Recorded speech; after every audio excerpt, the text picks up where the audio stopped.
Messieurs et dames, bonjour et bonsoir encore. Ça dépend de l'heure à laquelle vous êtes en train de nous suivre. Une fois de plus, nous sommes dans notre rendez-vous du jour pour notre émission Lisungi, comme vous le connaissez. Et aujourd'hui, nous sommes venus, avant d'aborder le sujet du jour, commencer d'abord par répondre à la question. Lors de notre émission de la fois passée, qui était sur une leçon sur le patrimoine. À cette émission, il y a eu une question qui nous avait été posée par l'un d'entre vous. Il s'agit de Raphaël Badibanga. Il nous avait posé la question de savoir, est-ce un enfant de 12 ans peut-il avoir un patrimoine? Mon cher ami, je te dis merci beaucoup pour ta question. Je crois que lors de notre émission, nous avions bien précisé que toute personne de n'importe quel âge doit avoir un patrimoine ou a un patrimoine. Parce que le patrimoine est compris par sa définition comme un ensemble abstrait des droits et des devoirs qui appartiennent à la personne.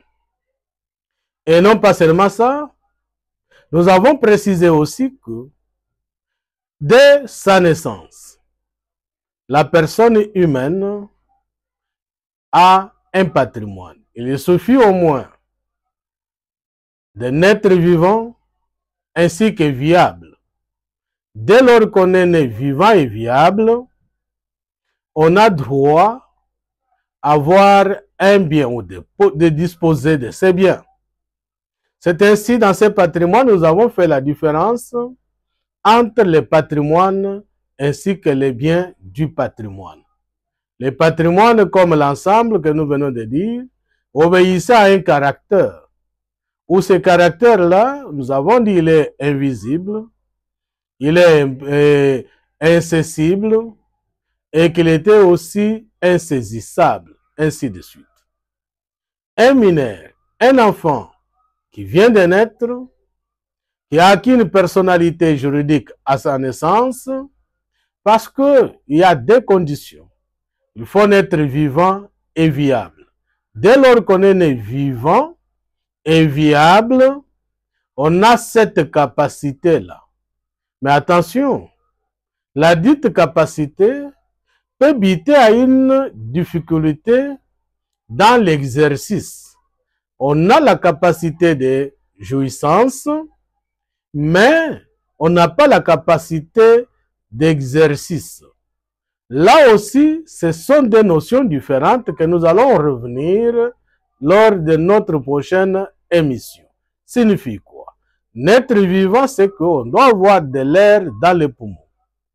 Alors que naître viable, c'est avoir tous les 5 sens nécessaires ou les organes nécessaires qui permettent à la personne de survivre dans la vie. Alors, d'une manière générale, je vous réponds par l'affirmatif que l'enfant, en commençant par celui-là qui a un 0 jour, 0 minute, même y compris aussi, il y a dans le cadre du patrimoine, même l'enfant qui est seulement conçu, qui n'a pas encore vu jour, en attendant de naître au moins vivant et viable, a au moins un patrimoine. Parce que dans son patrimoine, comme l'ensemble de l'actif ainsi que des passifs, cet enfant, au moment où il pourra naître, il va avoir ces deux à la fois. Parce que la maman va faire organiser ses layettes, et dès lors que l'enfant sera né vivant et viable, il aura droit à ses layettes. Donc, ces habits-là que la maman a organisés, que son papa a organisé, constituent ses avoirs. On ne peut jamais le faire autrement. Il y a même certains parents qui prennent avant la naissance même de leurs enfants et qui donnent à ces derniers-là, qui ne sont pas encore nés ou qui n'ont pas encore vu jour, même d'acheter des parcelles pour leur future vie. À ce moment-là, c'est que nous disons que l'enfant-là, nécessairement, a un bien dans son patrimoine. D'une manière générale, vous allez nous poser aussi la question de savoir est-ce que cet enfant pareil a aussi le côté passif. Nous disons oui. Parce que l'enfant qui va naître, automatiquement dans cette famille, devient aussi héritier de certaines autres personnes. Lorsque les parents ne sont plus vivants, ou l'un d'entre les parents, il s'agit de grands frères, de ceci et consorts, il devient aussi héritier. En tant qu'héritier, il a droit aussi à son patrimoine qui doit avoir du côté obligation ou passif, il doit avoir ça comme dette lorsqu'il faut aussi régler certaines dettes envers d'autres personnes. Voilà d'une manière générale, mon cher ami, comment je vous ai répondu à cette question, non pas seulement à votre intention celle, mais c'est plutôt aussi à l'intention de quiconque. Cela étant, aujourd'hui, il y a lieu de parler, comme nous l'avons déjà annoncé, de la succession. Quoi ou qu'est-ce que nous attendons par succession? Il reste vrai que ce thème provient au moins d'une grande observation ou d'une longue étude et aussi longue observation dans la vie humaine ou dans la vie actuelle. Surtout dans notre vie sociale, vous allez trouver sur les murs, on a écrit « Cette parcelle n'est pas à vendre ». En disant « Cette parcelle n'est pas à vendre », ça c'est une mention. Il faut scruter. Dans la plupart des cas, lorsqu'on y passe, il y a des fois aussi des querelles dans les familles. Il y a des familles qui se disloquent comme ça là, pour que les raisons, c'est parce que papa n'a bango akufa, maman akufa, yaya akufa, comme qui veut dire, celui-là est décédé, mais il a laissé de certains de ses biens. Mais vous allez trouver que ceux-là qui sont restés en vie, ce sont eux qui se voient, pour certains, c'est nous qui avons droit, pour les autres n'ont pas droit. Alors il y a des querelles dans la vie familiale. Alors pour répondre à cette question, nous avons mûri au moins à cet instant à prendre ces sujets pour que quiconque ou chacun de vous connaisse au moins ce que nous appelons succession, c'est quoi. Mais la question de la succession, avant d'aller très loin, nous avons l'article que nous pouvons, avec votre permission, que nous pouvons prendre là, 756 du Code de la famille, ici en République démocratique du Congo. Cette disposition ou cet article nous dit clairement quoi? Nous dit que les droits et les obligations du décoyus qui constituent l'hérédité passent à ses héritiers ainsi que légataires. Finissons d'abord ou terminons quant à ceux au lieu d'avancer très loin. Donc, les droits et les obligations, il s'agit des droits patrimoniaux. Il s'agit aussi des obligations purement patrimoniales. À ce niveau, qui constituait comme l'ensemble des le patrimoine d'une personne. Alors, à ce niveau, on nous dit, ça passe à ses héritiers, qu'on appelle aussi les légataires. Donc, c'est là, autrement dit, que la succession comme terme que nous pouvons prendre à ce niveau, c'est une transmission. Et cette transmission des obligations ainsi que des droits qui appartenaient à une personne, à ses héritiers ou ses légateurs. Mais, à ce niveau, il y a lieu de faire la différence entre les termes succession. Nous passons directement avec le professeur Carbonnier, qui nous fait la différence entre les termes succession. Parce que pour lui, il nous donne deux catégories de succession. Où nous avons la succession sociologique et nous avons aussi une succession juridique. Nous allons déjà très loin pour vous dire. C'est la succession purement juridique qui nous intéresse. Mais, n'empêche que nous pouvons dire un petit mot sur une succession sociologique. Sous l'angle sociologique, la succession, c'est la transmission d'un pouvoir. C'est la transmission de certaines institutions aux tâches qui sont certainement aussi liées à une personne.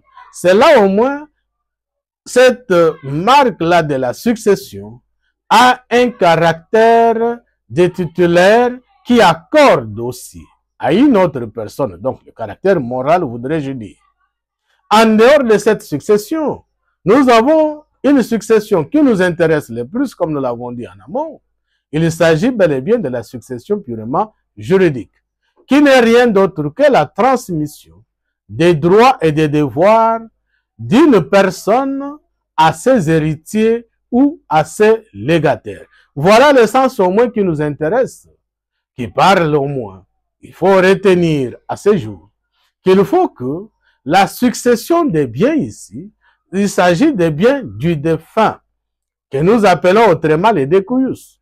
Il s'agit de la personne qui est décédée, peut être membre de la famille qui est décédée, c'est bel et bien de ça qu'il est question. D'où, à ce niveau, il y a lieu de dire que nous avons trois façons de la transmission de la dite succession. Dans ces trois façons-là de transmettre succession, la transmission, la première manière, cela se fait au moyen du testament. Là, une transmission que nous appelons transmission ou succession testamentaire. Deuxième moyen, c'est au moyen de la loi. Au moyen de la loi ou la transmission, selon la volonté du législateur ou la loi, il s'agit d'une succession sans testament, appelée autrement comme les juristes, une transmission ab intestate. Troisième moyen, c'est une succession que nous appelons autrement la succession contractuelle. Alors, vous trouvez maintenant que ces trois façons-là de transmettre les biens ainsi que ses obligations à ses héritiers doivent se scruter l'un après l'autre. Parlons d'abord de la succession testamentaire. En parlant de la succession testamentaire, il y a lieu de prendre la loi, si vous le permettez. Nous pouvons prendre l'article 766, alinéa 1er, du Code de la famille. 766 nous donne une définition du testament. Ici, en parlant de ça, excusez-moi, je suis en train de fouiller l'article, nous dit: le testament est un acte personnel du décoyus, donc du décédé, par lequel il dispose pour le temps où il ne sera plus de son patrimoine, le répartit, détermine ses héritiers et fixe les dispositions tutélaires, funéraires ou des dernières volontés que la présente loi n'interdit pas et auxquelles les effets juridiques sont attachés. Voilà de cette disposition de la loi, il y a lieu de résumer que dans cela, en ce qui concerne la succession, nous avons au moins trois caractères qui dépendent de la volonté du législateur. Le premier caractère de la succession testamentaire, c'est un acte d'abord personnel ou un acte unilatéral. Il est personnel parce qu'il dépend de la volonté. Et laquelle volonté? C'est la volonté du testateur seul et non pas de quelqu'un d'autre. C'est le testateur seul qui a eu la volonté de mettre cela quant à ses héritiers.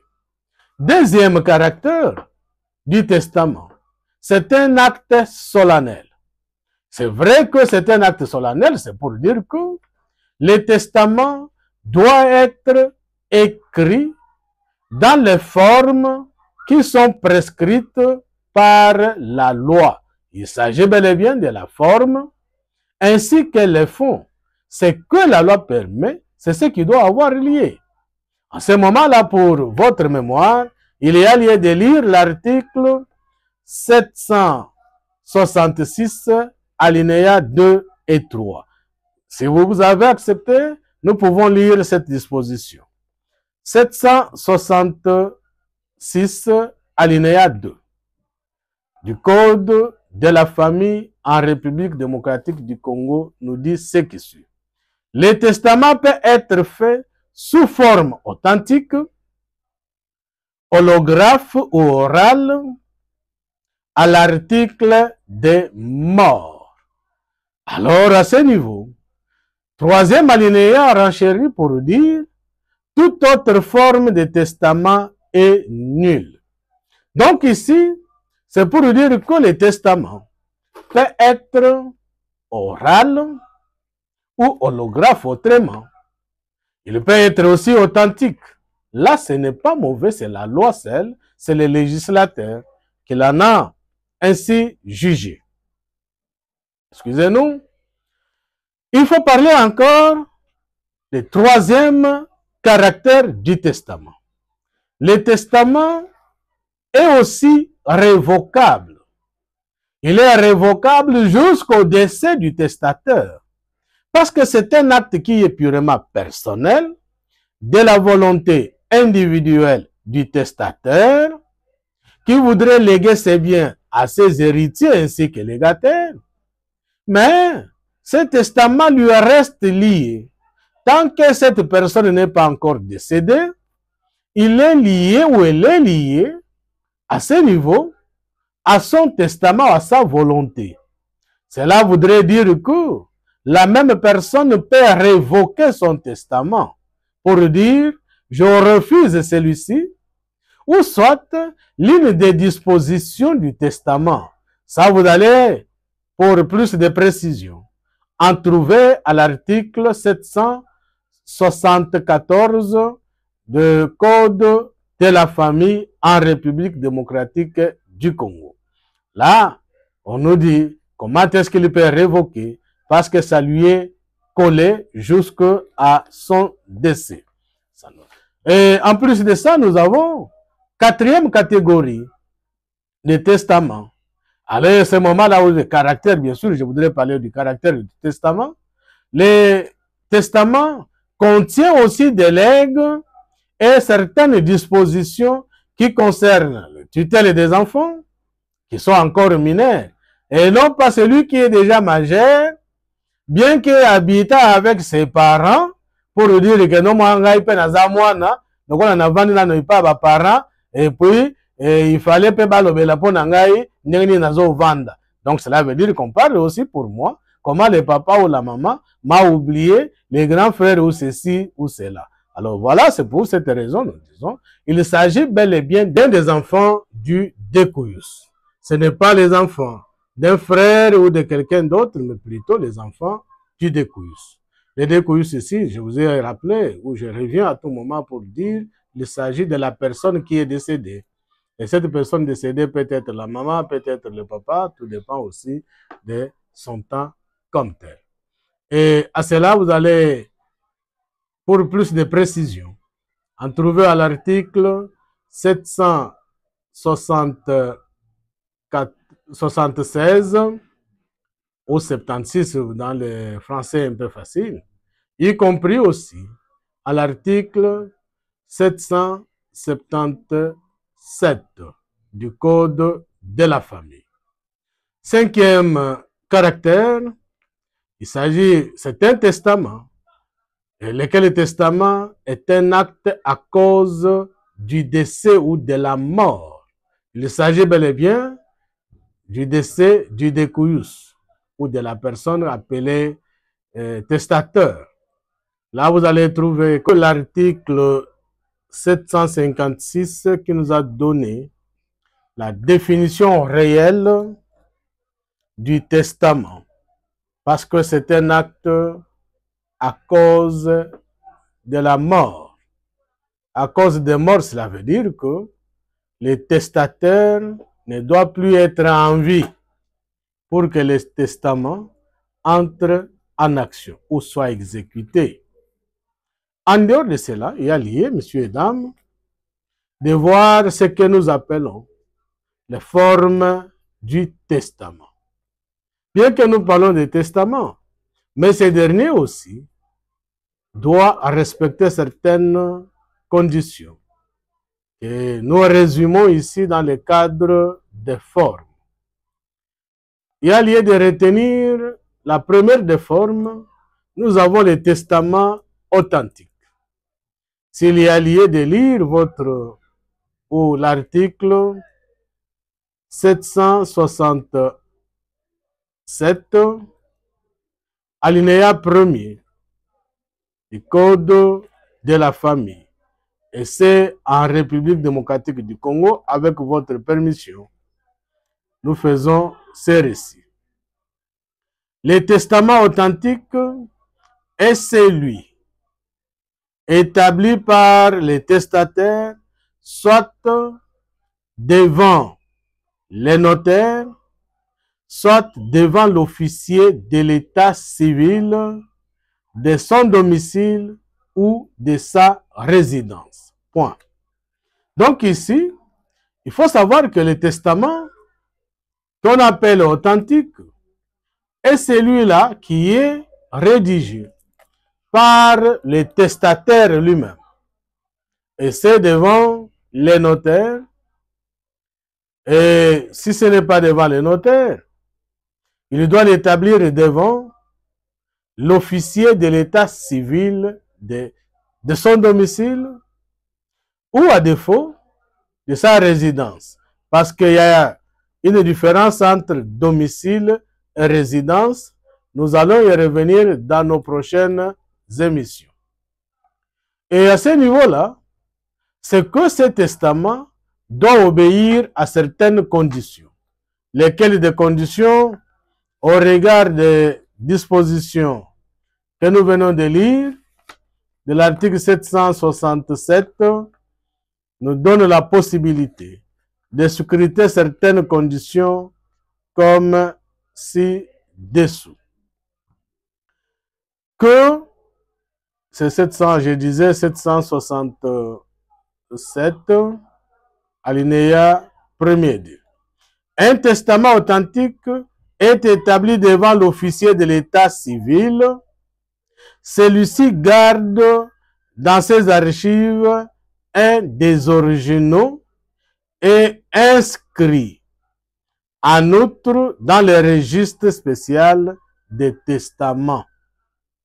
Là, c'est au niveau toujours de l'état civil. Il s'agit bel et bien, vous allez trouver l'état civil où?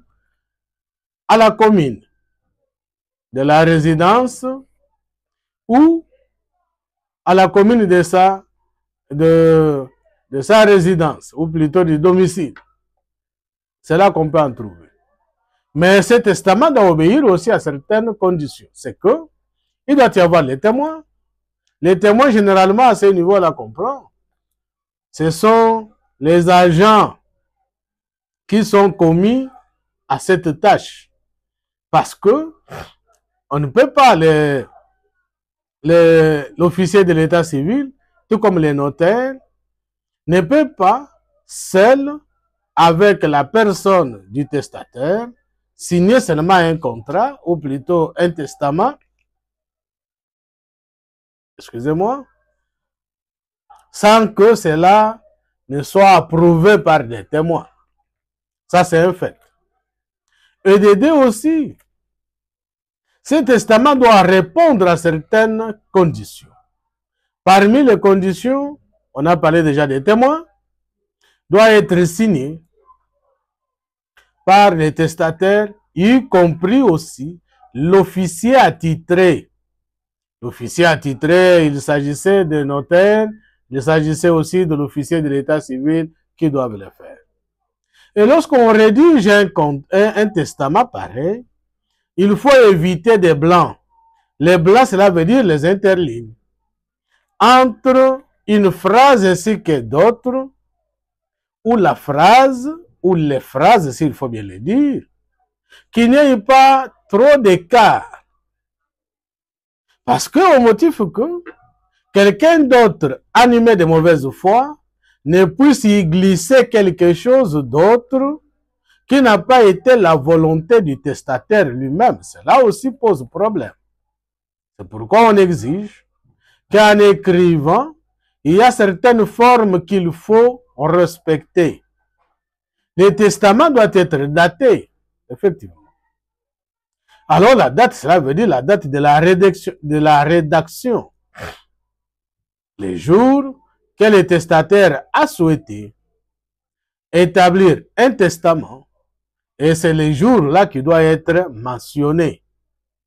L'heure n'a pas tellement d'importance, mais la mention substantielle ou les mentions substantielles qu'on exige là-bas, il doit y avoir la signature du testataire, il doit y avoir la date, ainsi que le prescrit, pour ne pas déroger aux règles que le législateur a eu à imposer, comme nous avions dit très bien.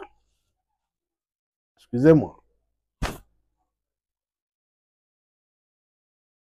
Alors, comme je le disais, à ce niveau, il y a des mentions substantielles qui font que le testament ait sa valeur réellement authentique.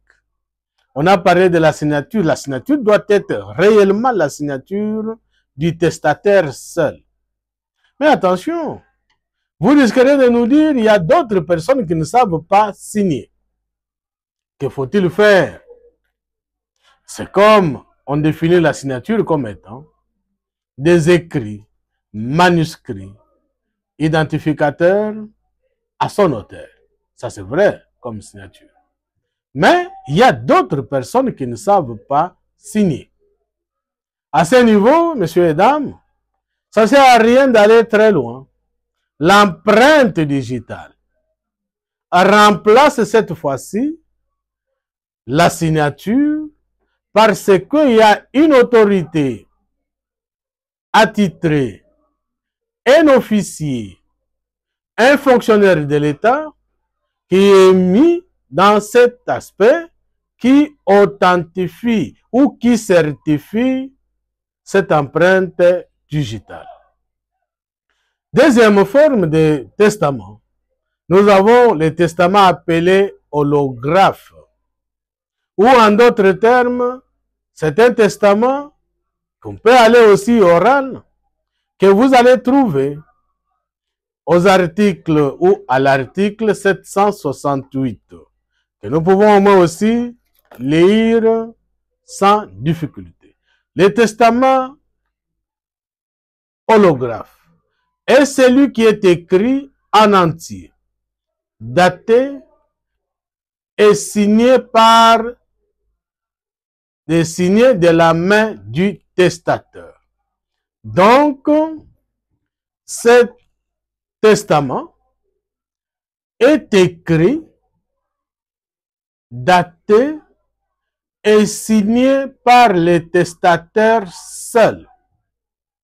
Comme acte privé, cela ne demande pas que l'officier de l'état civil, moi-même les notaires aussi, ne soient présents. Non. Donc, le testateur le fait seul dans sa chambre, dans son bureau, dans son milieu du travail, même ailleurs, à signer yango yemoko. Ce qui pas yebi ko signer te, même kotia l'inzaka, que nous appelons empreinte digitale. Na pousse oyo, atie yango na encre, etikali, pour servir na baoyo bakotikala. Dans le sens que tala makambo oyo esalamaki. Et en dehors de cela, Là, nous parlons des écrits. Mais troisième forme du testament que nous pouvions encore dire là-bas, il s'agit d'un testament appelé le testament oral. Donc, ce testament oral fait de sorte que la personne ne connaît peut-être pas lire ni écrire. Mais cette personne ne s'attendait même pas à sa mort ou à son décès. Mais humainement, comme ça, là, parce que personne n'est immortel, sentant que désormais je dois mourir, ou je suis près de la mort, et je ne voulais pas cracher certaines vérités, quant au bien que je laisse, ainsi que des gens qui doivent rester après moi, que fait la personne pareille. À ce niveau, vous allez lire l'article, vous permettez que nous puissions lire l'article 773 qui nous donne la possibilité de notre code. Il nous dit, il appartient à la personne qui se prévoit d'un testament de prouver l'existence et le contenu même du testament. Mais parce que il s'agit là du testament oral, c'est que le testataire n'a pas la possibilité d'écrire. Il n'a pas eu la possibilité d'écrire, cela lié à des choses. Soit la mort imminente.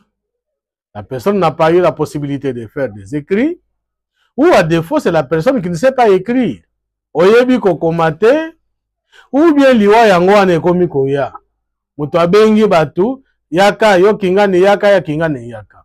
Généralement pour cela, et ça doit être fait devant les adultes, pas devant les mineurs. Il appelle les adultes pour leur dire, voilà la minito et na komi kokufa. Maintenant là, je vais vous laisser, je ne serai plus avec vous. Voilà, quand je serai décédé, voilà comment vous pouvez faire avec mes biens.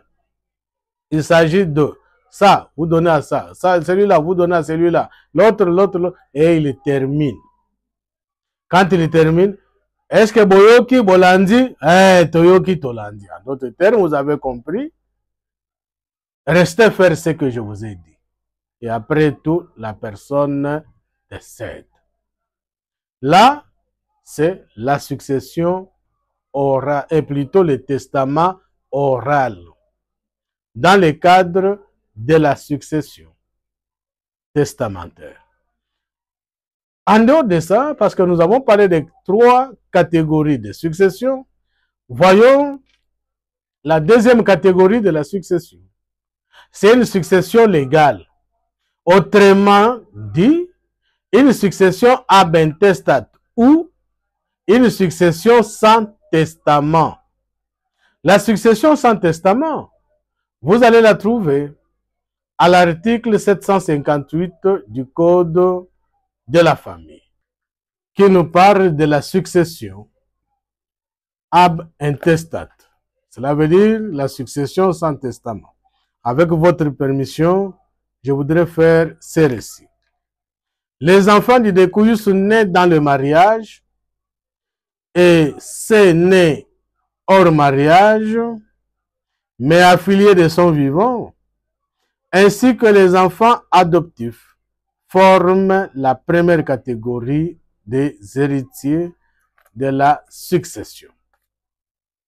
Ici, messieurs et dames, vous allez trouver que nous sommes en train de parler de la succession légale ou ab intestate. Le législateur congolais a trouvé mieux de prendre, non pas de donner une définition quant à ça, mais néanmoins a jugé utile de mettre certaines classifications. Appelées autrement, ce sont des catégories de successibles ou de celles-là qui doivent venir à la succession. De cela, vous allez trouver de cet article qu'il est parlé au moins de 5 catégories. La première catégorie, on parle des enfants qui sont nés dans le mariage, les enfants nés hors mariage, mais affiliés du vivant, du décoïus, de la personne bien sûr qui est décédée. Deuxième catégorie, ainsi que les enfants adoptés. Nous allons revenir encore dans les prochaines éditions sur les enfants adoptés. Mais pour ce moment, parce que nous parlons de la succession, nous nous limitons qu'à citer seulement les enfants comme tels. Alors que la deuxième catégorie, selon la loi ou les législateurs congolais, et cette deuxième catégorie a trois groupes d'héritiers. Le premier groupe est composé du conjoint survivant. Parlant du conjoint survivant, il s'agit de l'époux ou épouse qui, après le décès de l'un ou l'autre, mais néanmoins, celui-là est en vie, survit encore, constitue premier groupe dans la deuxième catégorie. Alors que deuxième groupe, dans cette même catégorie deuxième, il s'agit des pères et mères de la personne décédée. Et enfin, troisième groupe, il s'agit des frères et sœurs de la personne qui est décédée. Frères et sœurs ici, il faut faire aussi la différence. Parce que notre droit est romano-germanique. En dehors de nos propres coutumes, nous disons, les frères germains, ce sont ceux-là, ainsi que des sœurs germaines, ce sont ceux-là qui sont nés d'un même père et d'une même mère. Tandis que les frères et sœurs consanguins, ceux-là sont nés d'un même père, mais de plusieurs mères. Et enfin, nous avons les frères et sœurs qu'on appelle utérins. Utérins, comme le terme le signale bien, viennent de l'utérus. L'utérus signifie matrice. Donc, ce sont les frères et sœurs qui sont nés ou qui proviennent d'une même mère, mais de pères différents. C'est là, sans toutefois parler, ou nous contenter, ou peut-être faire allusion à leur provenance sur la terre. Nous allons revenir encore très loin dans nos prochaines émissions. Et troisième catégorie de succession, il s'agit d'une succession contractuelle. Alors vous allez nous dire, nous savons seulement qu'il y a une succession testamentaire et une succession ab intestato sans testament. Mais aujourd'hui, je vous fais savoir qu'il y a aussi une succession testamentaire. Et pour trouver ce récit de cette succession testamentaire, il y a lieu de revoir, et plutôt la succession contractuelle, de revoir votre loi. Et à ce moment-là, vous saurez de quoi il est question. Il s'agit ici d'une donation d'un bien futur. Et ce bien futur ici, c'est le bien à venir. C'est qu'un contrat que les testataires signent avec une personne vivante aussi, en disant que au moment où moi je ne serai plus en vie, voilà, vous allez prendre tel autre bien. Là, c'est un bien purement à venir. Il s'agit bel et bien d'une succession contractuelle. Et ne soyez pas surpris qu'un jour, vous arrivez, on vous étale la dite succession. Voilà, messieurs et dames, comment nous avons fini cette notion ici de la succession. Mais nous vous invitons, nous vous demandons, comme notre ami qui a eu à poser sa question, si vous trouvez que la situation ou la matière vous intéresse, il y a lieu de nous écrire ou de nous appeler sous notre numéro qui passe ou qui est affiché au bas de notre émission au écran à nous suivre, ou peut-être des préoccupations, nous saurons comment est-ce que nous pouvons vous appeler. Soit une box, ce serait une bonne chose. Mais généralement, nous souhaitons que cela nous parvienne sous les mêmes liens pour que nous soyons en mesure de donner des réponses générales et à tout le monde. Parce que votre question peut aider encore ou éclairer quelqu'un d'autre qui est en ignorance. Et nous annonçons que prochainement, dans notre émission, nous allons parler des personnes de successibles ou les conditions qui sont liées à une personne pour succéder, qu'est-ce qu'il faut faire. Et là, c'est dans notre émission prochaine. Mais attention, nous vous annonçons que très bientôt, nous allons avoir une formation en ligne. Et cette formation en ligne, c'est sur Zoom. C'est à tout celui-là qui aurait au moins satisfait aux conditions, aura la possibilité d'accéder à cette formation qui va bientôt commencer.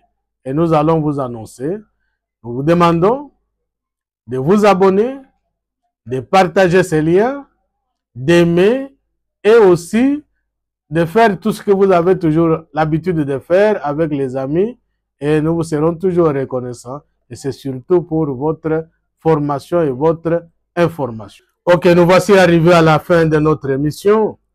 Nous tenons très sincèrement à remercier nos frères et sœurs qui nous ont accompagnés pendant et durant cette émission. Il s'agit des réalisateurs, le frère Jansi Kibala, Julien Kamuntu. Nous tenons à remercier de manière très particulière et respectueuse notre patriarche, appelé, je dis bien, professeur émérite Tsaman Olutu, le premier manadier en République démocratique du Congo, sans oublier Madame Ontine Angèle, rectrice de l'université de Sepomad. À travers eux aussi, tous les corps scientifiques et administratifs de l'université de Sepomad qui travaillent ensemble avec nous dans leurs idées ainsi de suite. Et par là aussi, nous tenons à remercier l'honorable Donatien Mbama, en passant par là, les doyens de notre faculté de droit. Il s'agit bel et bien du professeur Gaultier Chitenge Chimbao. L'honorable Mouyaya Anto, ainsi que Mouyaya Fidèle, parlait aussi passé par Madame Nicolette Odia. Et en plus de ça, il y a le CT Dodo Moukeba, y compris les docteurs Hakim ainsi que docteur José Kanumbedi du clinique Mobik ici au niveau de Sans-Fil, sur avenue IDPS numéro 20. Nous tenons de manière aussi spéciale à remercier notre secrétaire permanent du conseil d'administration des universités de Sepomad, en la personne de M. Nkoyi Hiller. De manière très soutenue, notre secrétaire général académique, en la personne de M. Nimundele, secrétaire général académique. Merci beaucoup. Ok, nous tenons aussi à remercier notre assistant Paulin Atokodila, sans oublier Zéphie, qui est ensemble avec nous à tout moment, Kikwaye. Et aussi l'assistance de tous ceux-là qui nous sont chers, comme Maître Abel Moudjambwa, le mangeur des chefs. Merci beaucoup.